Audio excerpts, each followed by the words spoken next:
Saudações, galera! Tudo bem com vocês? Eu me chamo Fábio Barros, sou educador de Biologia e Química e hoje é noite de estreia por aqui. Então, já havia conversado com algumas pessoas que nos seguem aqui no canal, bem como nas redes sociais, que eu estava pensando uma metodologia para entregar um trabalho de qualidade que pudesse preparar vocês de forma muito mais específica para a prova do Enem. Pensando nisso, eu a partir de hoje vou corrigir, analisar e contextualizar dentro do período histórico de cada uma das questões todas as questões de biologia e química de todas as provas do Enem, desde 1998, da sua primeira edição, até 2019.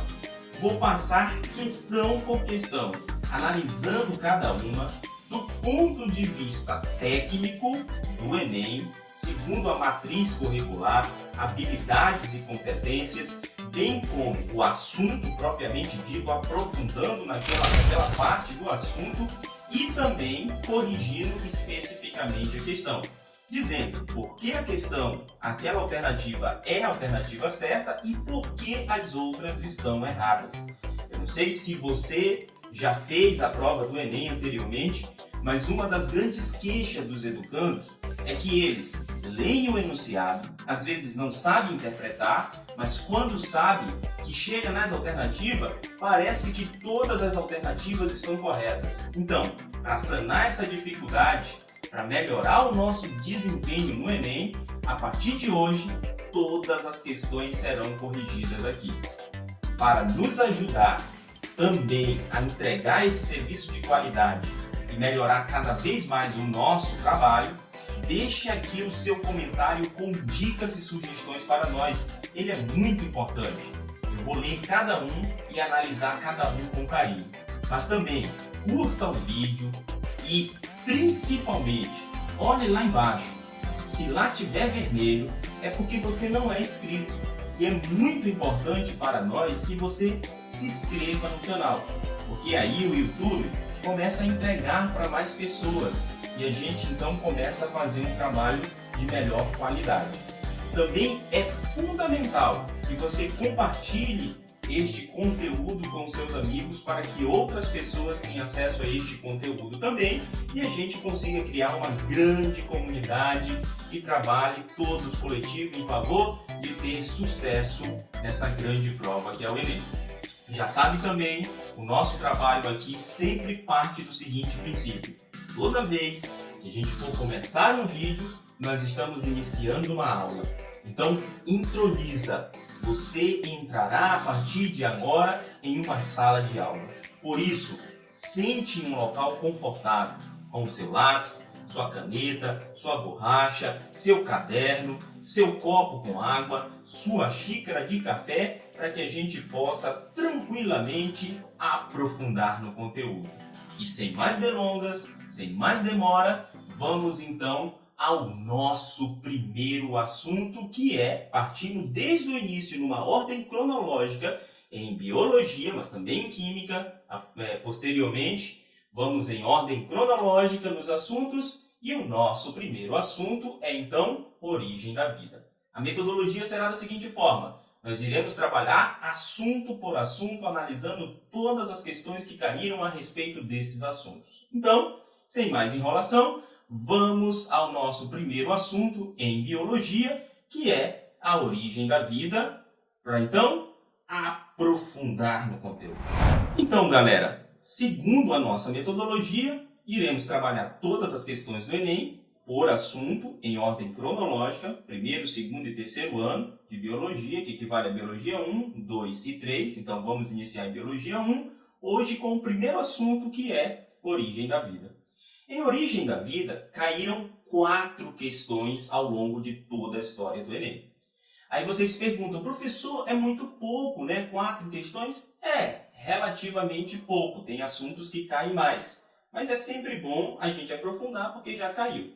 Uma outra questão também aqui importante de analisar é que eu não vou analisar somente o Enem tradicional. Eu vou analisar também o Enem PL, tá? Vou analisar também a segunda aplicação do Enem, vou analisar questões que foram canceladas do Enem e o Enem tradicional propriamente dito, tá? Hoje, somente com questões do Enem tradicional, em ordem cronológica também.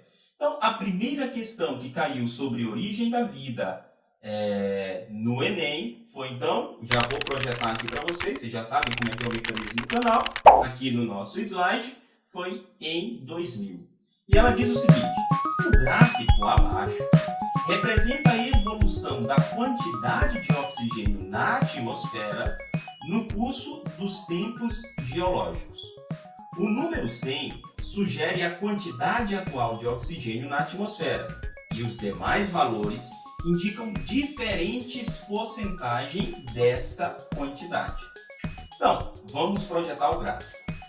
O gráfico aí é uma das habilidades então cobrada nessa questão, já para iniciar esse debate, é que você consiga interpretar gráficos. Então, esse é o primeiro ponto. Outro é traduzir a linguagem científica para a linguagem cotidiana e a cotidiana para a científica, vice-versa.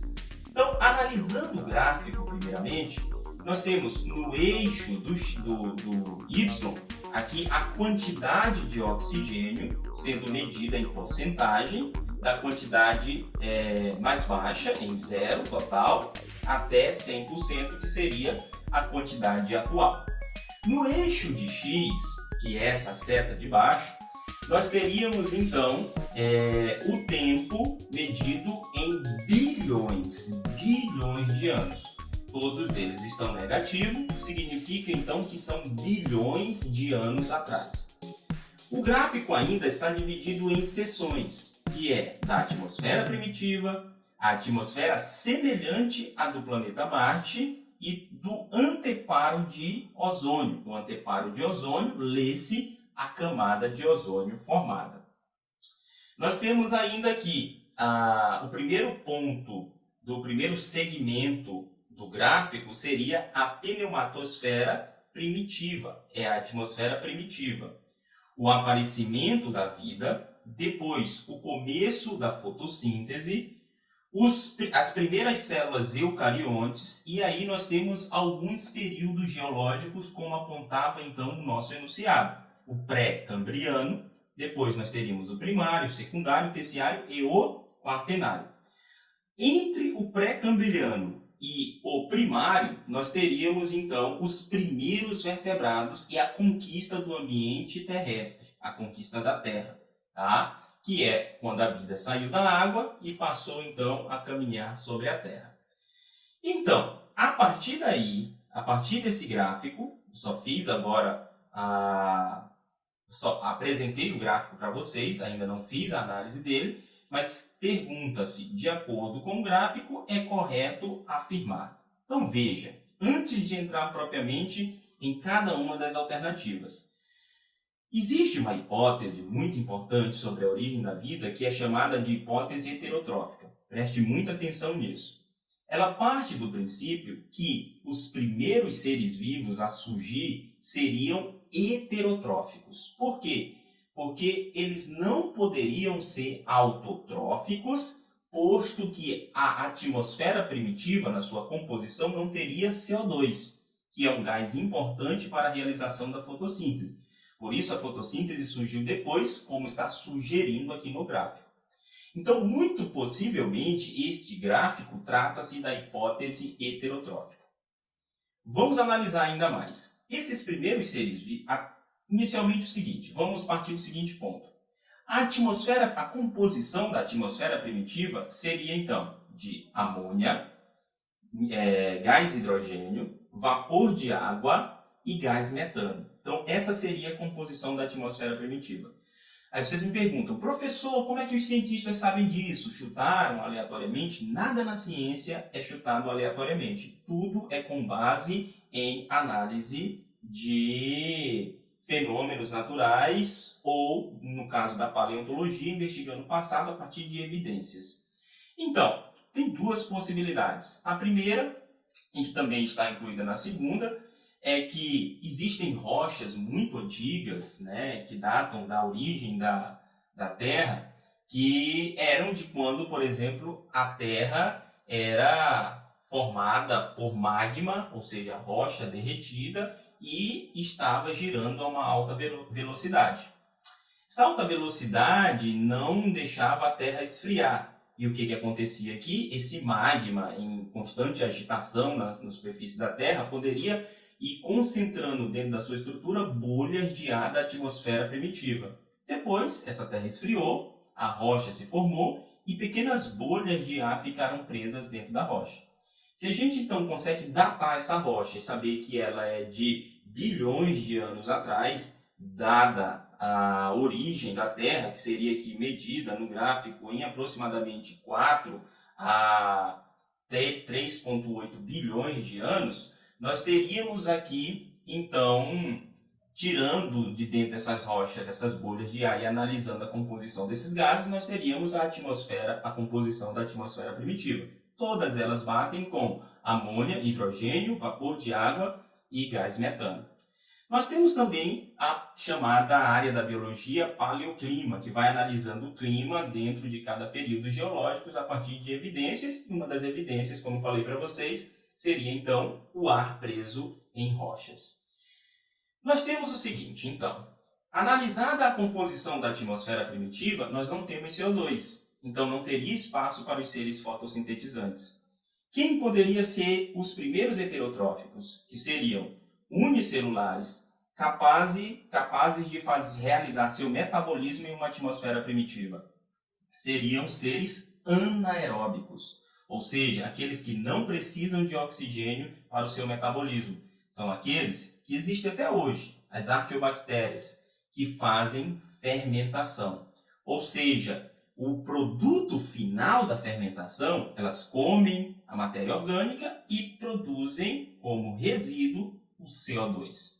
Ao longo de bilhões de anos, essas bactérias trabalhando, jogaram então o CO2 na atmosfera. Veja, olha o CO2 aparecendo aí de aproximadamente o surgimento da vida 3,1 bilhões de anos atrás até 2,7 bilhões de anos. É o intervalo de tempo que eles levaram para jogar uma quantidade expressiva de CO2 na atmosfera.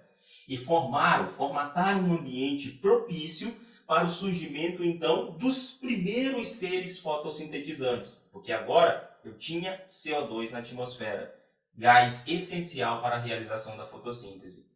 Os seres fotossintetizantes, agora, utilizando o CO2, a água que já estava disponível e a luz solar, convertem, então, energia luminosa e energia térmica em energia química, entalpia, e guarda essa energia dentro do carboidrato.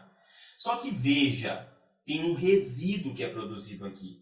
Esse resíduo é poluição para os seres anteriores, porque seria veneno para os seres anaeróbicos. Mas a grande quantidade de oxigênio sendo produzida aqui jogou um novo gás na atmosfera e abriu espaço, com a morte também dos anaeróbicos, para a evolução de um terceiro ser vivo, agora os aeróbicos, aqueles que aperfeiçoaram o mecanismo de metabolismo e agora fazem a respiração celular. Eles captam CO2, comem o carboidrato produzido então pelos seres fotossintetizantes, produzem com isso o CO2 e água.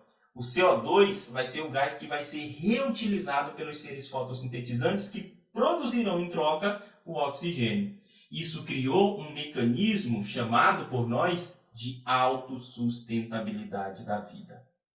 É até poético aqui, porque achamos que no período da fotossíntese a cor da atmosfera, a cor do planeta, a cor do céu era diferente. Com a ação dos seres fotossintetizantes, seres parecidos com cianobactérias hoje, produziu uma quantidade expressiva de oxigênio e mudou a cor do céu. Transformou o céu nesse azul celeste que nós conhecemos hoje, cheio de oxigênio, propício para a formação da respiração celular como metabolismo. Então, por isso o gráfico aqui vai mostrando que depois do aparecimento dos seres fotossintetizantes, a quantidade de oxigênio vai subindo, até que surgem as primeiras células eucariontes, que são células muito mais complexas agora, mas que ainda tem o metabolismo aeróbico. Esse período de tempo, o oxigênio vai subindo ainda, vai aumentando, surge um anteparo da camada de ozônio e abre espaço, inclusive com a quantidade de oxigênio, para a evolução dos primeiros vertebrados e também aqueles que conquistaram o ambiente terrestre, que são os anfíbios. Esses que vivem um tempo na terra, um tempo na água. Depois o oxigênio se estabiliza no final. Com base em toda essa análise, é correto afirmar então, segundo as alternativas. Vamos lá. Letra A. As primeiras formas de vida surgiram na ausência de oxigênio?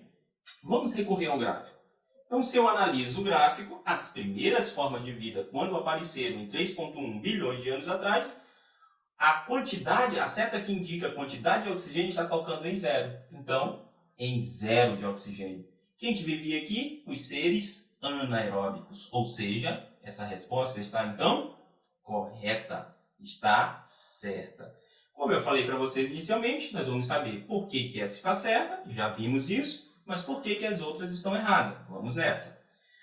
A atmosfera primitiva apresentava 1% de teor de oxigênio, isso é correto? Não. A reta está tocando em zero, ali em 3,1 bilhões de anos, desculpa. E a atmosfera primitiva, a pneumatosfera, tem 3,8 a 4 bilhões de anos atrás e tinha zero de oxigênio, não era 1%. Beleza? Após o início da fotossíntese, o teor de oxigênio na atmosfera se manteve estável? Não, ele deu um salto, ele deu um boom, e é o que está sendo mostrado no gráfico. Ele aumentou significativamente. Desde o período pré-cambriano, a atmosfera mantém os mesmos níveis no teor de oxigênio? Não, aqui é que aumenta significativamente para dar origem aos primeiros vertebrados. É isso? E na letra E, na escala evolutiva da vida, quando surge os anfíbios, o teor de oxigênio atmosférico já havia se estabilizado. Isso é correto? Não. Os anfíbios surgiram aqui, mas o oxigênio continuou a aumentar e vai se estabilizar depois ali no mediano do primário. Beleza? Então, primeira questão resolvida aí para vocês. Vamos à segunda questão ainda sobre a origem da vida. Na segunda questão sobre a origem da vida, nós temos então uma questão do Enem de 2002, que diz o seguinte: na solução aquosa das substâncias orgânicas pré-biótica, ou seja, antes da vida, a catálise produziu a síntese de moléculas complexas de todas as classes. Lê-se carboidrato, lipídio, proteína, ácido nucleico, inclusive proteínas e ácidos nucleicos. A natureza dos catalisadores primitivos que agiam antes não é conhecida.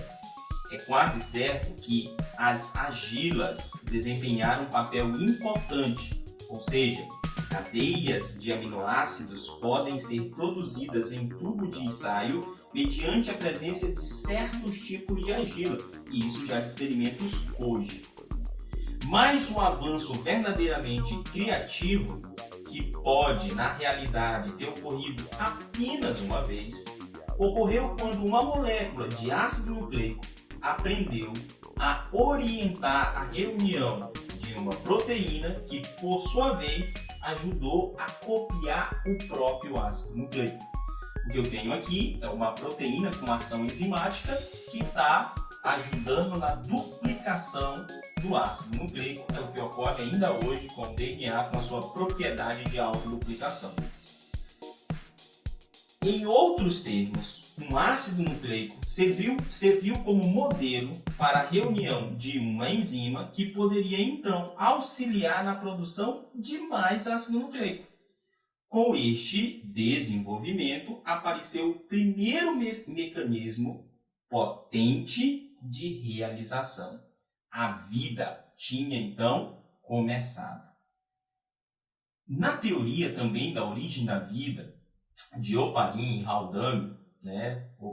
Alexandre Oparin, que era um russo, John Haldane, um americano, os dois chegaram a conclusões parecidas sobre a origem da vida e apresentaram a seguinte hipótese, que a reunião de substâncias orgânicas na sopa primitiva, primordial da atmosfera primitiva, lembra? Amônia, hidrogênio, metano e vapor de água, com a ação da energia de ativação fornecida por descargas elétricas em uma atmosfera completamente instável, poderia dar origem a uma reação química que juntaria substâncias inorgânicas e transformaria elas em substâncias orgânicas. Nós teríamos aqui uma produção de substâncias orgânicas em um formato exógeno, fora da vida. Essas substâncias orgânicas se reuniram então em bolhas de lipídio com água e algumas proteínas e formaram os chamados coacevados. Os coacevados eram protobiontes, eles não eram seres vivos. Por quê? Porque hoje ainda a ciência caracteriza um ser vivo como aquele que é formado por substâncias orgânicas. Os coacevados o eram? Sim. Mas também aqueles que têm metabolismo, os coacevados os tinham? Não. As suas substâncias orgânicas e a energia contida nela era exógena. Foi produzida na sopa orgânica, com energia de ativação de descargas elétricas, não de uma convenção própria, não de uma produção própria. Então, eles não tinham metabolismo. E também, para ser um ser vivo, precisa ter a capacidade de se reproduzir. Os protobiontes também não tinham essa capacidade, porque não tinham material genético capaz de autoduplicação. E, por último, a capacidade de evoluir, coisa que eles também não tinham, que advém do DNA com seu processo de mutação. Então, eu não tenho aqui um ser vivo, mas eu tenho um protobionte. E quando o ser vivo aparece então, professor? Quando a molécula de ácido nucleico capaz de se autoduplicar entra dentro deste coacevado e forma a primeira célula, o primeiro ser vivo. Agora sim, ele ganha metabolismo, ganha a capacidade de se duplicar e ganha a capacidade de evoluir.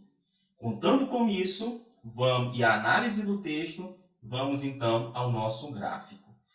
Lembrando, o texto é uma adaptação de Vida, Experiência Inacabada, da editora Itatiaia, de Belo Horizonte, e data de 1979. Considerando o esquema abaixo, o nosso gráficozinho, nós temos então também na esquerda, nós teríamos o tempo em anos, bilhões de anos, e os eventos importantes à direita. Então, nós temos de 5 bilhões de anos até a atualidade, e os eventos importantes seriam a formação da Terra, primeiros ácidos nucleicos, primeiras células, a fotossíntese e produção de oxigênio nas células, respiração aeróbica e consumo de oxigênio nas células, plantas, répteis, pássaros e peixes, os vertebrados, e os seres humanos, o aparecimento dos seres humanos.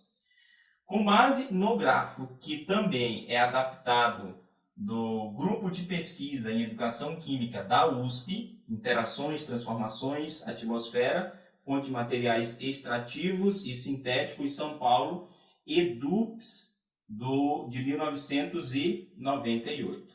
Então, o avanço verdadeiramente criativo citado no texto deve ter ocorrido no período em bilhões de anos, compreendido aproximadamente entre, ele quer aqui a escala de tempo em que isso teria ocorrido. Então, o que ele quer saber é quando a proteína com capacidade enzimática teve a função de pegar o material genético e fazer com que ele se autoduplicasse de forma biológica. Ou seja, o que iria ocorrer aqui, olhando o gráfico, é que eu teria possivelmente uma pequena confusão.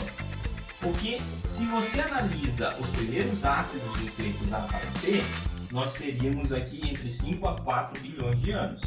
Mas ele não quer o surgimento do ácido nucleico. Ele quer a capacidade que o ácido nucleico ganhou de se autoduplicar com a ação de uma enzima específica.